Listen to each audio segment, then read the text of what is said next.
နိုင်ငံအတွင်းထဲမှာပထမဦးဆုံးလွတ်မြောက်နေမြေလို့တောင်မှကျွန်တော်တို့ဒါပြည်သူတွေကထင်မှတ်နေကြပြီဆိုတော့ဒီလိုအခြေအနေမျိုးအထိသူတို့အောင်မြင်နေရခြင်းရဲ့နောက်ွယ်ကအရေးကြီးဆုံးသောချက်တွေကိုကျွန်တော်မိဘတွေကိုဒီနေ့တင်ပြဆွေးနွေးသွားဖို့အခုခြေကိုဖိတ်ခေါ်လာပါတယ်ဟုတ်ကဲ့ပါခင်ဗျာအဲ့တော့ပေါ့နော်အခုခုနပြောတော့ပေါ့နော်လွတ်မြောက်နေမြေတစ်ခုလို့ထင်မြင်ယူဆတာမဟုတ်ဘူးလွတ်မြောက်နေမြေတကယ့်ကိုဖြစ်နေတာပေါ့နော်လွတ်မြောက်နေမြေတကယ့်ကိုလုံးဝကိုဖြစ်နေတာလွတ်မြောက်ပြည်နယ်ကြီးတစ်ခုပေါ့လွတ်မြောက်ပြည်နယ်ကြီးတစ်ခုလို့ကျွန်တော်တို့ယူဆလို့ရတော့ပြီပေါ့နော်အဲယူဆတာမဟုတ်လွတ်မြောက်ပြည်နယ်ဖြစ်ကိုဖြစ်နေပြီပေါ့နော်အဲ့တော့ဒီဟာရဲ့အကြောင်းရင်းကဘာကြောင့်လဲဆိုတော့နံပါတ်1ကဘာလဲဆိုကျွန်တော်တို့ဒီ A တက်တော်အနေနဲ့ပေါ့နော်ဒီသူတို့လုပ်ငန်းတွေလှုပ်ဆောင်တဲ့အခါမှာနံပါတ်1ပါပြည်သူတွေပေါ်မှာသူကမေတ္တာတရားထားတယ်ပြည်သူတွေကိုနံပါတ်1နေရာမှာသူတို့ထားတယ်သူတို့ focus ဒီလက်ရှိပြည်သူကိုပဲသူတို့ဥတည်တယ်အဲကြောင့်မလို့ဒီပြည်သူတွေရဲ့မေတ္တာကိုသူတို့ရရှိတဲ့အတွက်ကြောင့်ပေါ့နော်အခုလိုမျိုးဒါတိုက်ပွဲတိုင်းမှာနိုင်နေတယ်လို့ကျွန်တော်ယူဆတယ်ပေါ့နော်ဒါကတော်လိုင်းရဲ့အရေးကြီးဆုံးတော့ချက်ဟုတ်ပါဆိုတော့ပြည်သူသားလင်းကျွန်တော်တို့ရဲ့အားကိုးရာပြည်သူသားလင်းကျွန်တော်တို့ရဲ့မှီကိုးရာဟုတ်ပါတယ်နော်ဆိုတော့ဒီအချက်ကိုကျွန်တော်တို့ဒါလက်နက်ကင်ထားသောတပ်ဖွဲ့ဝင်တိုင်းဒါသူတို့ရဲ့ဘယ်လိုပြောမလဲနော်အဓိကမိတ်ဆောင်ဘုတ်အနေနဲ့ကိုသူတို့လက်ကင်ဆွဲထားရမယ်ကျွန်တော်တို့အခုဒီနေမြေတွေတက်ခိုက်သိမ့်ပိုက်တယ်ကျွန်တော်တို့ဒါပေါ့နော်ဒီစမှုထိတ်ချုပ်ဖို့တက်စ조사နေတဲ့တပ်ဖွဲ့ဝင်တွေကြားထဲမှာလည်းပဲသူတို့တွေအဲ့ဒီအတွက်သူတို့တွေဒါပြင်ဆင်နေကြဆဲအချိန်ပေါ့နော်ဒါပေမဲ့အချိန်တို့အတွင်းမှာရခိုင်ပြည်တစ်ပြည်လုံးကိုကျွန်တော်တို့မျိုးပေါင်းများစွာအကြမ်းဖက်စစ်တပ်ရဲ့စစ်ခွေးစခန်းပေါင်းမြောက်များစွာကိုတိုက်ခိုက်သိမ့်ပိုက်ခဲ့တဲ့အခြေအနေတွေကတကယ်အံ့ဩဖို့ကောင်းတယ်ပြီးတော့ရခိုင်ကစစ်မျက်နှာပြင်မှာဆိုရင်ကျွန်တော်ထူးခြားတာကသူတို့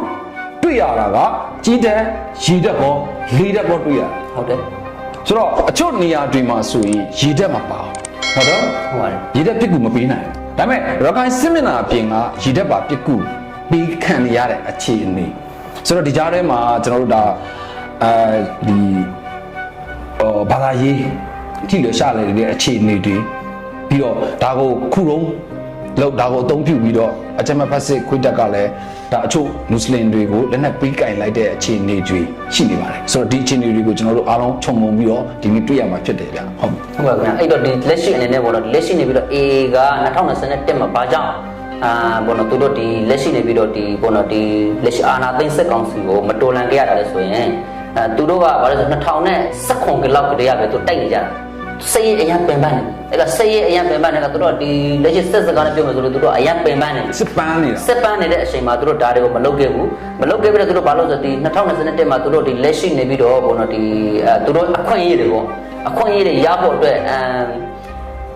မင်းအောင်ကိုခဏလေးယာယီပြလိုက်တာအဲ့တော့မင်းအောင်ကနေသူ့ကိုယ်သူဆရာကြီးစတိုင်နဲ့နေပြီးတော့ဟုတ်ပြီဘောနော်ရခိုင် A ကိုငါတို့ပိုင်ဆိုတဲ့ပုံစံမျိုးနဲ့ဟိုဘယ်လိုငါလူပဲဆိုပြီးတော့တွေးထားလိုက်တဲ့သဘောမျိုးနဲ့တွေးထားလိုက်တာဆိုတော့ဒါကြောင့်လေကျွန်တော်တို့ဒါခံမှန်းမိတယ်ဆိုတော့ကျွန်တော်ကတော့လူငယ်လူငယ်လူပဲအများနဲ့ပွင့်လင်းစွာပြောပြတတ်ပါတယ်ကျွန်တော်တို့စီးရဲနိုင်ငံရေးကကျွန်တော်တို့တိုင်းရင်းသားတွေကလည်းကြီးမားတဲ့အတွေ့အကြုံတွေရခဲ့ပြီးသွားပြီရန်သူရဲ့အခြေအနေကိုလည်းကျွန်တော်တို့သိရှိပြီးသွားပြီဆိုတော့မင်းအောင်လှိုင်ဂျပူကဘာကြိုက်လဲမင်းအောင်လှိုင်ဂျပူကဘလိုကောင်မျိုးလဲဆိုတာမျိုးကိုကျွန်တော်တို့တိုင်းရင်းသားခေါင်းဆောင်တွေနဲ့တိုင်းရင်းသားလူထုသိနေပြီဆိုတော့တခါတည်းမှာကျွန်တော်တို့ကသူများတွေဂျင်းချက်ခံရတာကိုပဲကျွန်တော်တို့ကြုံရတာပဲကျွန်တော်တို့တော်လန်သောတပ်ဖွဲ့ဝင်တွေဂျင်းပြန်ထည့်တာကိုမင်းအောင်လှိုင်ခံခဲ့ရတဲ့အကြောင်းပါ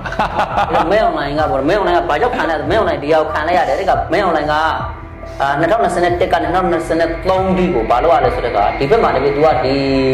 ီဗမာပြည်အထက်ပိုင်းနဲ့တိုင်းရင်းသားဒေသတွေကို तू ကသူ့ရဲ့စစ်အင်အားတွေဖြန့်ထည့်ရတယ်ဖြန့်လိုက်တဲ့ခါကျတော့သူ့မှာစစ်အင်အားရုံးနေတော့ရုံးတော့ဒီဟာကိုလည်းဗိုလ်ချုပ်ဖွံ့ဖြိုးနိုင်ကကောင်းကောင်းသိတယ်ဒီနီးဒီဟာကို तू ကယူပြီးတော့မှသူ့ဟာကို तू တိတ်တယ်တဲ့တော့ဒီကောင်ကလုံးဆက်လုံးမရတော့ဘူးပေါ့နော်bravo congratulations ဗိုလ်ချုပ်ထွန်းမြတ်နိုင်ဒါကစစ်ကောင်းဆောင်တယောက်ရဲ့ပြည်ရွယ်ကျေဝမှုဟုတ်ပါတယ်ပြီးတော့နိုင်ငံရေးဒါလက်ကွယ်ပြီးတော့လက်ရှိကျွန်တော်တို့နိုင်ငံရဲ့အခြေအနေနဲ့ကျွန်တော်တို့နိုင်ငံကိုအုပ်ချုပ်ခြင်းနေတဲ့ဒါစစ်ခွေးမိစ္ဆာကောင်တွေရဲ့အလေးအကျင့်တွေပြီးတော့လုပ်ပုံလုပ်နည်းတွေအလေးအထတွေကိုသိနေတဲ့ကျွမ်းကျင်နေတဲ့ခေါင်းဆောင်တယောက်ရဲ့ဒါစစ်ရေးဒီဗျူဟာတရက်ကတကယ့်ကိုအောင်မြင်သွားတာ အဲ့တော့ရခိုင်ထဲမှာသူ့ရဲ့စင်ဟာညွန်နေသွားတယ်ပြီးတော့ရခိုင်ကတော့ဒါအာနာစသိန်းတဲ့အချိန်မှာသူတို့တွေမတိုက်ဘူးဒါငါတို့နဲ့လည်းအစဉ်ပြေတရားလေးတွေရှိတယ်ဆိုတာဒါစိတ်ကူးလေးနဲ့အခြားတိုင်းသားနေမျိုးတွေကိုသွားဖိလိုက်တဲ့အချိန်မှာရခိုင်လည်းတိုက်ရောအဲ့ကောင်လည်းအကုန်လုံးခွေးဖြစ်သွားနောက်တစ်ခုကဘာလဲဆိုဒီဗိုလ်ချုပ်ထွန်းမြတ်နိုင်ကလက်ရှိနေပြီးတော့သူကဘာလဲဆိုမဲအွန်လိုင်းကိုလက်ကွက်တစ်ခုလုပ်လိုက်တယ်မဲအွန်လိုင်းနဲ့ပေါင်းလိုက်တဲ့ကမဲအွန်လိုင်းကအရင်တော့ကဒီ2020လောက် sorry 2019လောက်တော့ဖန်ခံထားတဲ့သူ့ရဲ့ညီဒီဗိုလ်ချုပ်ထွန်းမြတ်နိုင်ရဲ့ညီကြားတယ်ကျွန်တော်တို့ကြားတယ်ကျွန်တော်ပြည်သူလည်းသိတယ်သတင်းစာမျက်နှာထောက်ရောက်လာသေးတယ်သူ့ပြန်လှုပ်ပေးလိုက်တယ်ဗျာပြန်လှုပ်ပေးလိုက်တဲ့ခါကျတော့ဒီလက်ရှိနေပြီးတော့ဒီဘောနော်သူ့ပြန်လှုပ်ပေးလိုက်တဲ့ခါကျတော့ဒီဘာလဲဆိုမဲအွန်လိုင်းကမှဂျင်းနဲ့ခံရတာမဲအွန်လိုင်းဂျင်းနဲ့ခံတယ်ဘာလို့ဂျင်းနဲ့ခံလဲဆိုတော့ဗိုလ်ချုပ်ထွန်းမြတ်နိုင်ကသူ့ညီပြန်လွတ်မြောက်ဖို့အတွက်သူ့အနေနဲ့ကဗမာပြည်ပြည်တိုက်ဖို့ဆိုတာအစင်မပြေသေးဘူးလေအဲ့တော့ကိုရခိုင်ပြည်နယ်သူ့ညီသားဘောနော်ဗိုလ်ချုပ်ထွန်းမြတ်နိုင်ရဲ့ညီသားရခိုင်ပြည်နယ်ကထောင်တစ်ခုမှရှိနေမယ်ဆိုလို့ရှိရင်ဗိုလ်ချုပ်ထွန်းမြတ်နိုင်မဲအွန်လိုင်းကတ်မှာမဟုတ်ဘူးမဲအွန်လိုင်းကတ်မှာမဟုတ်ဘူးအခုတော့မဲအွန်လိုင်းကတ်လိုက်တဲ့ခါကျတော့သူ့ညီလည်းလုံးသွားတယ်ဒီသူအရန်ချစ်တဲ့သူ့ရဲ့ရခိုင်ပြည်နယ်လည်းလုံးမြောက်တော့ပြီအခုဒါဆိုတော့မဲအွန်လိုင်းကိုဂျင်းတဲ့ကံလေမဲအွန်လိုင်းဒါသူ့ဘာသူဒါခံလိုက်ကျွန်တော်တို့ကဒါဘယ်လိုလဲကျွန်တော်တို့ခံစားမိတယ်ရှက်လိုက်တာဗျာဘဘက်ကြီးအတွက်အရန်ရှက်တယ်ပြီးတော့ဘဘက်ကြီးကိုအားပေးနေတဲ့သူတွေအတွက်အရန်ရှက်ဖို့ကောင်းတယ်ဘာလို့ဆိုတော့ကျွန်တော်တို့ရခိုင်ရဲ့ကြီးထည့်လိုက်တာနောက်ဆုံးအဆင့်သူတို့တွေဘယ်လိုမှတော့အာဘူးရှာဘူးရခိုင်မုတ်တီကိုတော့မှမမြင်ချင်တော့အောင်ကိုဖြစ်သွားတဲ့အခြေအနေကိုကျွန်တော်တို့ဒီကနေ့ပြန်ပြီးတော့ကျွန်တော်မိဘတွေကိုတင်ပြနေခြင်းဖြစ်တယ်ဆိုတော့တခါတည်းမှာကျွန်တော်တို့စီရီတွေနဲ့ပတ်သက်ပြီးတော့ကျွန်တော်တို့ဒါမိဘတွေလည်းအရန်ကိုစိတ်ပူကြတယ်ပြီးတော့ရဲဘော်တွေလည်းအရန်ကိုပြင်ပန်းကြတယ်ဝင်းရနေတဲ့ကျွန်တော်ရဲ့မိဘပြည်သူတွေလည်းအရန်ကိုပြင်ပန်းကြတယ်ဆိုတော့ဒီကနေ့မှာကျွန်တော်တို့ကြားသိနေရတဲ့အချက်တွေကအရန်ထူးခြားတဲ့အချက်တွေပါအဲ့တော့နောက်တစ်ခုကဘာလဲဆိုတော့ဒီအေးကဘာကြောင့်မလို့ဒီတိတ်ဝင်နေတာဆိုရင်ပြည်သူတွေရဲ့ထောက်ပံ့မှုကိုသူတို့ရယူတယ်ပေါ့နော်ထောက်ပံ့မှုဆိုတော့ပြည်သူတွေကလည်းစေတနာနဲ့လူတန်းတဲ့ဟာစေတနာနဲ့ပေးတဲ့ဟာတွေကိုသူတို့ရယူတယ်သူတို့အတင်းအဓမ္မတွေလိုမျိုးလူယူတာမျိုးတွေဘောနော်ဒီအတင်းအဓမ္မသွားပြီးတောင်းတာမျိုးတွေမရှိဘူးသူတို့ကစေတနာနဲ့လှူတဲ့အလှူလောက်ကိုသူတို့ယူပြီးတော့သူတို့ရဲ့ဒီစစ်အင်အားအတွက်ပေါ့နော်လိုအပ်တဲ့နေရာတွေမှာအသုံးပြုကြတယ်ပေါ့နော်ဒါလည်းတစ်ချက်နောက်တစ်ခုကျတော့နံပါတ်3ကပြည်သူတွေအပေါ်မှာမကောင်းတဲ့လူဆိုပေးတယ်ဗျာဥပမာအပေါ်တော့ကြားလိုက်မှာပါဒီလက်ရှိတွေပြီးတော့လက်ရှိ online မှာဗျာနွားခိုးတဲ့လူကိုဥပမာနွားခိုးတယ်ဗျာရွာတရားမှာနွားခိုးတယ်ဆိုအဲ့ဒီလူကိုလှေပေါ်မှာဒီလိုထားခိုင်းလို့ပေါ့နွားလို့ကိုခိုင်းတယ်ဒီလိုဖြစ်စနေတယ်ပေါ့ဗျာအဲ့ဒါလေးတွေကတခါတည်းရန်ကြရင်လေဘယ်လိုဆိုတော့လေဒါကျွန်တော်တို့မြန်မာဒလိဒီအချို့ပေါ့နော်ဒါထုံးတန်းစင်လာလေးတွေမှာလည်းကျွန်တော်တို့တွေ့ရတယ်ပေါ့နော်ဟိုးအရင်တော့လည်းကျွန်တော်တို့ဒါကြုံခဲ့ဘူးမြင်ခဲ့ဘူးလေကျွန်တော်ရဲ့မိဘတွေလည်းရှိကောင်းလည်းရှိပါလိမ့်မယ်ဟုတ်ပါဆိုတော့ကျွန်တော်တို့ဒါဥမာရွာတရွာမှာပြစ်မှုလုပ်လိုက်တယ်ပြစ်မှုလုပ်တဲ့အချိန်မှာတကြီးကတတ်မလားတကြီးရွာလူကြီးပေါ့ဗျာသူ့ကိုပေါ့နော်နောက်တစ်ခါဒါမျိုးမလုပ်အောင်ရွာစဉ်ပတ်ပြီးတော့အော်ခိုင်းတာလို့ပါလို့ရှိခဲ့တယ်ဒါမျိုးလုပ်တာပေါ့နော်နောက်တစ်ခုကသူကဘာဥမာဟုတ်တာဒီလက်ရှိနေပြီးတော့ဥမာပေါ့ဥမာဒီဟိုတစ်ခါတော့ဗျာအဒိမှုတူလွန်ကြတယ်2020နဲ့တက်လောက်မှဖြစ်မယ်အဲ့ဒီမှာလက်ရှိတော့ကြောက်တုံမြို့မှာကြောက်တုံမြို့ကအဲ့ဒီမှာစိတ်မနှံ့တဲ့ကောင်မလေးပေါ့နော်အသက်73နဲ့အရွယ်စိတ်မနှံ့တဲ့ကောင်မလေးတယောက်ကိုအဲ့ဒီမှာနေပြီးတော့ယောက်ျားရဲ့မိုင်း4ယောက်ကမဒိန်ကျင်တယ်ဆိုအဲ့ဒီမဒိန်ကျင်တဲ့လူ4ယောက်ကိုသူတို့အဲ့ဒီမှာလက်ရှိနေပြီးအေတက်ကဖမ်းသွားတယ်ဖမ်းသွားသူတို့ထောင်ချလိုက်တယ်ပေါ့ဗျာထောင်ချလိုက်တဲ့ကသူကသူ့ရဲ့ပြစ်မှုပြစ်ဒဏ်နဲ့သူညီညွတ်အောင်ချလိုက်တယ်ချတော့အဲ့ဒီလူတွေကနောင်တရတယ်ဆိုလို့ရှိရင်အဲ့ဒီလူတွေကိုသူတို့ကနေပြီးတော့ပြန်ပြီးတော့ပေါ့နော်ဒီဘယ်လိုသူတို့ပြန်ပြီးတော့မိုးမှန်ပေးတယ်ပေါ့နော်သူတို့မိသားစုစာဝန်နေရပဲစာအဲ့ဒါမျိုးအေကနေပြန်ပြီးထောက်ပံ့ပေးထားတာရှိတယ်ပေါ့နော်ဒါတွေကဒါကျွန်တော်တို့ပေါ်မြင်ကိုတွေ့ခဲ့ရတာတွေ့ခဲ့ဒါတွေကခုနပြောသလိုပေါ့နော်ဒါဒီပြည်နယ်ခုကိုဒါကျွန်တော်တို့ဒါထိတ်ချုပ်မှုဆိုတာကပြည်သူဘယ်လောက်အရေးကြီးလဲဆိုတာကအတိတ်ကကြည့်ပါတယ်အဲ့တော့သူကလက်ရှိနေပြီးတော့ဒီလက်ရှိ A ကဘာလဲဆိုကျွန်တော်ဆိုလိုတာကမကောင်းတဲ့လူမကောင်းတဲ့အတိုင်းစီမံတယ်ဒါပေမဲ့ကိုလူမျိုးအရှင်းရှင်းဖြစ်နေတဲ့အတွက်ကြောင့်မလို့တနာငိညာတဲ့အားဖြင့်ပေါ့နော်အသက်သာဆုံးပြစ်ဒဏ်မျိုးတွေပေးကြတယ်ပေါ့နောက်တစ်ခုကကြတဲ့ကသူကဘာလဲဆိုကောင်းတဲ့လူဆိုကြတော့လေဆိုကောင်းတဲ့လူအလျောက်ပေါ့နော်သူကနေပြီးတော့ကောင်းကောင်းမွန်မွန်နဲ့ကျူးကျူးဆောင်ဆောင်ပေးတယ်ပေါ့နော်ဒါက A ရဲ့ရခိုင်ပြည်သူတွေအပေါ်မှာထားတဲ့မေတ္တာတရားဒီမေတ္တာတရားကိုဘယ်သူတွေခံစားရလဲဆို A တက်ဖို့ဝင်နေအားလုံးခံစားရတယ် Okay အဲ့ဒါရန်ကိုဟိုဘယ်လိုပြောမလဲကျွန်တော်အခုဒီဟာကိုချေပြောနေတဲ့အချိန်မှာပဲကျွန်တော်တော့မှစိတ်ထဲမှာအေးသွားတယ်ဆိုတော့ပြည်သူကိုမေတ္တာထားတဲ့ဒါတပ်ဖွဲ့ဝင်တွေသူတို့ဘာပြန်ရလဲပြည်သူကပြန်ပြီးတော့မေတ္တာပြန်ထားတဲ့အရာကိုပြန်ရတယ်ဟုတ်တယ်နော်ဆိုတော့ဒါကျွန်တော်တို့ဒါစစ်အောင်နိုင်ခြင်းရဲ့အရေးကြီးဆုံးတော့ချက်ဖြစ်တယ်ဗျာ ဟုတ်ပြီဒီအခြေအနေမှာရခိုင်ပြည်အတွင်းထဲမှာเนาะဒါကျွန်တော်တို့ဒီရခိုင်နေစမတိုက်ခင်နေရပါတော့ရှိနေတဲ့ဒါတက်စကန်တွေပြီးတော့ viewer ကုန်းတွေလက်နက်ကြီးကုန်းတွေအဲ့ဒီမှာဒါလုံးတော့တာဝန်ထမ်းဆောင်နေတဲ့စစ်ခွေးတွေရဲ့အခြေအနေတွေကကျွန်တော်တို့ဘယ်လိုမျိုးသူတို့တွေနေထိုင်စားတော့ရလဲပြောချင်တာကရခိုင်ပြည်ထဲမှာသူတို့တွေဘယ်လိုနေရလဲဟုတ်ပါတယ်ခင်ဗျဒီ A မပိုခင်ပေါ့နော်ဒီ A ကပိုလာပြီပေါ့ A ပိုနေပြီကျွန်တော်2013မှာနေပြီးတော့အိန္ဒိယနဲ့ကျွန်တော်ပြန်လာတာဆိုတော့ဒီကျွန်တော်ရန်ကုန်ဘက်မှာပဲကြောင်းတက်များတဲ့ခါကျတော့ရန်ကုန်နဲ့နိုင်ငံခြားမှာကြောင်းတက်တာများတဲ့ခါကျွန်တော်ဒီရခိုင်ပြည်နယ်မှာဆက်ပွက်တဲ့ကြောင်းတိုက်ပြီးတော့မသိဘူးနော်ဒါပေမဲ့ကျွန်တော်ဒီ2013နောက်ပိုင်းမှာကျွန်တော်ရခိုင်ပြည်နယ်ရောက်တဲ့ခါမှာဒီလက်ရှိနေပြီးတော့ပေါ့တော့ကျွန်တော်ကိုယ်တိုင်နိုင်ငံရေးလောကထဲကိုဝင်လိုက်တဲ့ခါဒီစက်ခွေးတွေရဲ့လောက်ရက်ကိုကျွန်တော်ကောင်းကောင်းသိလာတယ်သူတို့ရွာတွေသွားတယ်ရွာတွေသွားလို့ရှိရင်ရွာတွေမှာလည်းအဲ့ဒီရှင်တော့ဆိုရွာတွေသူတို့ဆင်းသွားပြီးဆိုလို့ရှိရင်ရွာတွေသူတို့ကြောက်ရတယ်ကြောက်တာရွာတွေမှာလည်းကောင်မလေးတွေမြင်လို့ရှိရင်အဲ့ဒီမှာကောင်မလေးတွေကိုသူတို့ဒီတက်ပြို့တယ်အဲ့ကောင်အထင်ကြီးတဲ့ကောင်မလေးတွေသူတို့ခေါ်သွားတာပေါ့အဲဒီလိုမျိုးတွေနဲ့ပေါ့နော်နောက်တစ်ခုကဘာလဲဆိုတာဒ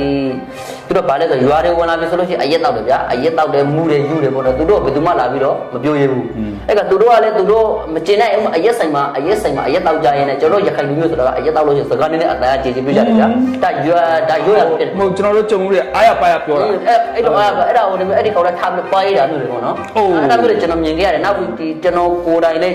းဟိုကျွန်တော်မျက်စိရှိမှတက်မြင်ခဲ့ရတဲ့အဖြစ်အပျက်တစ်ခုပြောမယ်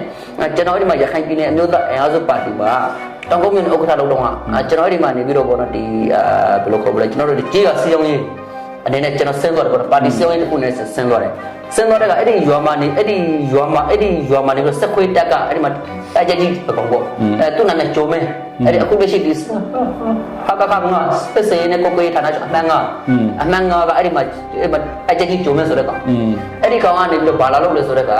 အဲ့ဒီကျွန်တော်တို့အဲ့ဒီမှာစီယုံရေးဆင်းနေကြတယ်ဗျာအဲ့ဒီမှာရွာသက်တဲ့အစီအဝေးလုပ်နေကြတာသူရောက်လာပြီးတော့အဲ့ကောင်တွေမင်းတို့ဘယ်ကလဲပါညာဆိုတော့ဟာကျွန်တော်ပါတီဥက္ကဋ္ဌတယောက်တော့သူ့ကြောက်တော့တယ်သူကမူယူနေပေါ့နော်သူတပည့်3ယောက်နဲ့အဲ့ဒါမျိုးတွေပေါ့နောက်ပြီးသူအဲ့ဒီကလူတွေသူဟဲ့မင်းတို့တွေနေပြီးတော့အခုရှိဒီအိမ်ဘွားဆင်လူမစုတော့ပါညာပေါ့နော်ဒီလိုမျိုးတွေပေါ့ကျွန်တော်တို့ကနိုင်ငံရေးစကားပြောတာဗျာကျွန်တော်နိုင်ငံရေးဟောပြောသွားတာတနည်းအားဖြင့်ဒါဟောပြောဆိုတာဒီလက်ရှိနေပြီးတော့ပြည်တော်စုအစိုးရကနေတရားဝင်ခွင့်ပြုခြင်းနဲ့ခွင့်ပြုထားတဲ့ပါတီဒီပါတီမှာအလုပ်လုပ်တဲ့လူတယောက်ကဒီပါတီရဲ့စီယုံရေးကိုဗေမြန်သွားပြီးစီယုံရတယ်မှန်ဆိုတော့အဲ့ဒါကိုသူတို့ကလည်းပြောတာမျိုးလောက်ထားတဲ့ကရွာသူရွာသားတဲ့ကြောက်ပြီးပြေးသွားကြတာပေါ့အဲ့တော့အဲ့ဒီခါကျွန်တော်သူ့တိုင်လိုက်တယ်ပေါ့ဒါတော့ဟိုတိုင်လိုက်လို့တော့ပြုတ်သွားတာဒါတော့ထားလိုက်တော့အဲ့တော့ဆိုလိုတာကသူတို့တွေကအဲ့ဒါမျိုးပေါ့နော်ဒီလက်ရှိနေပြီးတော့ဒီ2013 2014လောက်ကတည်းကပေါ့နော်သူတို့ကဘာလုပ်ကြလဲဆိုတော့ပြည်သူတွေကိုအနိုင်ကျင့်တဲ့ပုံစံမျိုးမြစ်တာမထားဘူးအဲ့ကပြည်သူအခုသူတို့ဆက်ရှောင်းတာဒါတွေကြောင့်သူတို့ပြည်သူတွေကြားတဲ့ကိုတော့သွားလို့မရဘူးပြည်သူတွေကြားတဲ့ကိုသွားရင်လည်းသူတို့မှသေလာနေရှိတယ်ပြည်သက်တတ်မှာအေးမတက်ဘူးတက်မှာကျွန်တော်တို့ကြုံရတယ်ဆိုတော့ဥမာဆိုတော့ကျွန်တော်တို့ဒီဒေါ်လာရေးတပ်ဖွဲ့ဝင်တွေဗျာကျွန်တော်တို့မြို့နယ်ကြီးရွာတွေမှာဖြစ်ပေါ့နော်ကျွန်တော်တို့သွားတယ်ကျွန်တော်တို့သွားတဲ့နေရာတွေကကျွန်တော်တို့နဲ့ဘာသာစကားမတူဘူးတိုင်းသားနေပြည်တော်ကိုကျွန်တော်တို့ရောက်သွားတယ်ကျွန်တော်ရောက်သွားတဲ့အချိန်မှာကျွန်တော်တို့အဲ့ရအခုကြီးတောင်းရတယ်အမုတ်ဆိုင်သွားခြင်းလို့လမ်းလေးညှို့ပေးပါသူတို့မုတ်ဆိုင်လှမ်းပြီးလမ်းပြတယ်မုတ်ဆိုင်မှာကျွန်တော်တို့မုတ်တွေပါဝယ်လိုအပ်တယ်ပေါ့နော်အရာတွေပါဝယ်တယ်ပေါ့နော်ကုန်စုံဆိုင်လိုမျိုးပေါ့ဆိုတော့အဲ့ဒီမှာကျွန်တော်တို့ဘာသာစကားနားမလဲဘူးဒါပေမဲ့ကျွန်တော်တို့ဒီပြည်သူ့ကာကွယ်ရေးတပ်ဖွဲ့ဝင်တွေမှန်ကျွန်တော်တို့တိုင်းသားတွေသိတယ်တိုင်းသားတွေသိတယ်ကျွန်တော်တို့လက်ညှိုးထိုးတဲ့အရာတွေကိုသူတို့ပေါ့နော်အကုန်လုံးလိုက်ပြီးတော့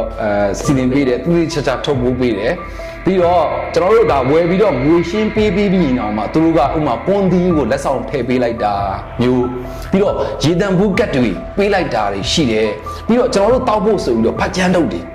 ထုတ်တွေကိုလက်ဆောင်အနေနဲ့ထည့်ပေးလိုက်တာရှိတယ်ဒါကတိုင်းရင်းသားတွေနဲ့ကျွန်တော်တို့ပြည်သူ့ကာကွယ်ရေးတပ်ဖွဲ့ဝင်လူငယ်တွေမြေပြင်မှာတကယ်ကြုံတွေ့ခဲ့ရတယ်ကျွန်တော်ကိုယ်၌လက်တွေ့ကြုံခဲ့ရတဲ့အခြေအနေဒါပေမဲ့အကြမ်းမဲ့ဖက်စစ်ခွေးအောက်မှာတာဝန်ထမ်းဆောင်နေတဲ့စစ်ခွေးတွေကျွန်တော်တို့ရခိုင်မြေမှာကြုံတွေ့နေရတဲ့အခြေအနေကတော့မုတ်ဆိုင်မှာပတ်စံရှိတာတော့မှသွားဝယ်မစားရဲတဲ့အဖြစ်ပြီးတော့ဘာလာဝယ်မယောင်းတဲ့အဖြစ်ပြီးတော့တကယ်လို့သွားဝယ်တို့လမ်းမပေါ်ထွက်ရင်တောင်မှအသက်ခံရနိုင်တဲ့အခြေအနေမျိုးအသက်ခံရအသက်ကိုခံရတော့တာပေါ့နော်2019ကဖြစ်မယ်အဲ့ဒီမှာလို့စစ်ဘိုးကပေါ့နော်စစ်ဘိုးတယောက်ကကြောက်တုံမြို့မှာ ကြောက်တုံမြို့မှာဗန်ထုတ်သွားတာငွေထုတ်သွားတာ ဟုတ်ပြီ 2ယောက် နှစ်ယောက်သွားတယ် 2ယောက်သွားတာအဲ့ဒါကိုကြောက်တုံမြို့ကအဲ့ဒီမှာနဲ့စိုက်ကကေဆွဲတဲ့လူတွေကဝိုင်းလို့ဒါနဲ့ထုတ်လိုက်လိုက်ပြီးသွားတယ်နော်ဒီလိုအဖြစ်ဖြစ်နေရှိတာပေါ့အဲ့ဒါဘာကြောင့်လဲဆိုပြည်သူကိုမြစ်တာမထားတဲ့အဖြစ်ကြောင့်ပေါ့နော်ဒီကောင်လေးရွာတဲ့ကိုအခုနကကိုပြောသလိုပေါ့ဟိုမုတ်ဝင်စောက်ဝင်ကျွန်းနဲ့ရေတောင်မှတော့ဖို့စိတ်ကူးဒီမှာစိတ်ကူးရင်တော့ဟုတ်နော်ဒါအဲ့မှာရှင်းနေရှင်း ဘကန်စစ်မျက်နှာအပြင် ဟုတ်ကဲ့ အသီးသီးမှာအကြမ်းဖက်စစ်ခွေးတက်အစာရှည်စာငပြက်ပြီးတော့တည်သွားတာတွေအများကြီးကျွန်တော်တို့ပြည်သူတွေသိပြီးသားဘာကြောင့်လဲဆိုတော့အဖေကျွန်တော်မိဘဒီနေ့တွေ့ပြီဖြစ်တယ်ပြီးတော့ငါဆိုတဲ့ကောင်ကဘူကြီးပါပခုံးမှာအပွင့်နေငါဘယ်နေရာမှာဘယ်လိုပဲသွားမယ်ဘာသွားလုပ်မယ်ဆိုတဲ့ပုံစံမျိုးတွေကျွန်တော်တို့ရခိုင်မှာအဲ့ဒီအချိုးမျိုးလာမချိုးနေ ရခိုင်မရှိလို့နောက်တစ်ခုကဒီလက်ရှိပေါ်တော့ရခိုင်ပြည်နယ်မှာအခုလက်ရှိစစ်တွေကြံသေးတာပေါ့နော်စစ်တွေကြောက်ကူမန်းအောင်ဒီသုံးမျိုးနေကြံသေးတယ်ဆိုတော့အခုလက်ရှိနေပြီးစစ်တွေတိုက်နေတယ်ကြောက်ကူတိုက်နေတယ်အဲ့တော့ကျွန်တော်အခုကိုချင်းမပြောခင်ကျွန်တော်ပြည်သူတွေရန်ဟိုဒါသိကျင်နေတယ်ပြီးတော့ကျွန်တော်လည်းသိကျင်နေတယ်ကျွန်တော်ကတခုံးမဲ့ကျွန်တော်မေးလိုက်ဟုတ်ကဲ့အခုကြံနေပါတယ်ဆိုတဲ့စစ်တွေကြောက်ပြူမန်းအောင်ဟုတ်ပါအဲ့ဒီသုံးခုလုံးကိုအာနာယူအကြမ်းဖက်ကောင်တွေဆက်ပြီးတော့ထိန်းနိုင်မလားကျွန်တော်တို့ရခိုင်ကအရကတတော်အေလက်ထဲကိုရောက်သွားမှာအေးလေးတယောက်မှတေးကြပါတယ်ဘာကြောင့်တေးကြတာလဲကျွန်တော်နံပါတ်ဘောနော်အချက်ထောက်ပြပြမယ်ကျွန်တော်ပထဝီအနေနဲ့အရင်ထောက်ပြပြမယ်လက်ရှိနေပြီးတော့အေးဒီလက်ရှိနေပြီးတော့ဒီကျွန်တော်တို့စစ်တွေမျိုးကိုပြောမယ်ဆိုလို့ရှိရင်အန်ပြီးရင်မြေပေါင်းပြီးရင်မင်းပြပြီးမြောက်ဦးပြီးမှကြောက်တော့ပြီးမှစစ်တွေရောက်ဆိုတော့ဒီလက်ရှိနေပြီးတော့အန်ရဲ့မင်းပြရဲ့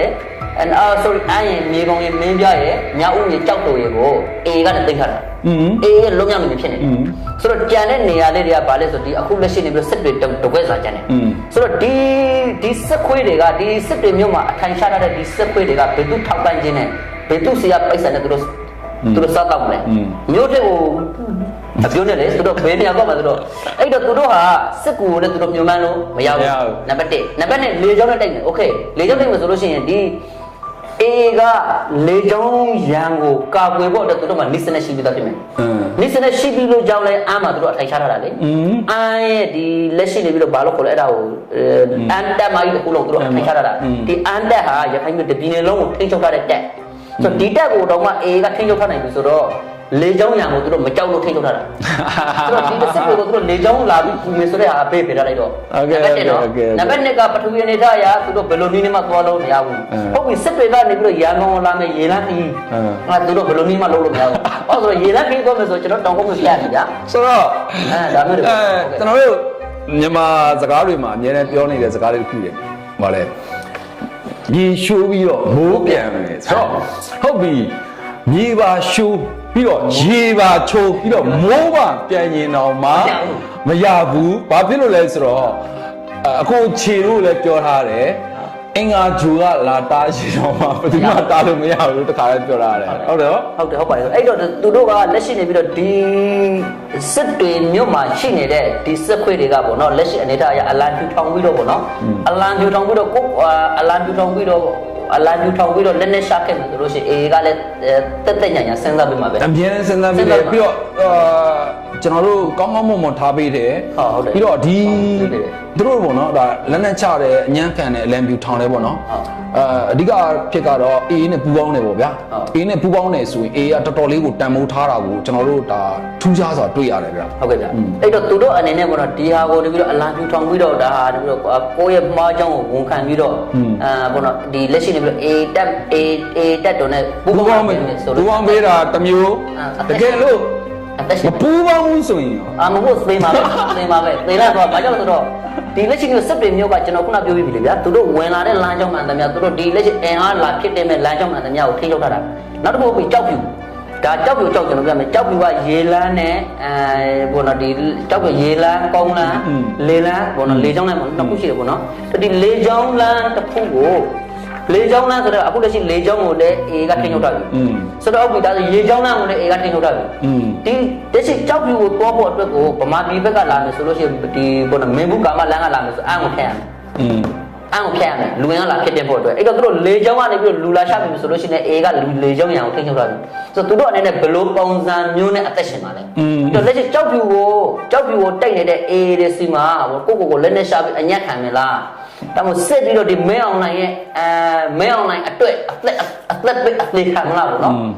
်တက်ဘတော်မှာပြောရတာတခုရှိတယ်ပြည်သူသားလည်းအမိပြည်သူသားလည်းအဖလို့ပြောရတယ်အဲ့တော့ပြည်သူသားလည်းအဖပြည်သူသားလည်းအမိမဟုတ်ဘူးအခုမဲအွန်လိုင်းကအဖမဲအွန်လိုင်းလည်းအမိဖြစ်နေတာဆိုတော့မဲအွန်လိုင်းကိုပဲမဲအွန်လိုင်းဒီအဖေမဲအွန်လိုင်းဒီအမိဆိုတဲ့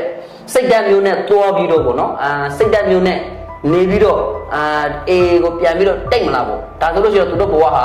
သေလန်းကလွယ်ပြီးတခြားလမ်းမရှိ အဲ့ဆိုတော့ကြောက်တွေလည်းစစ်တွေလည်း ကောင်းတော့မှာ စစ်တွေလည်းစိုးအောင်ပါပ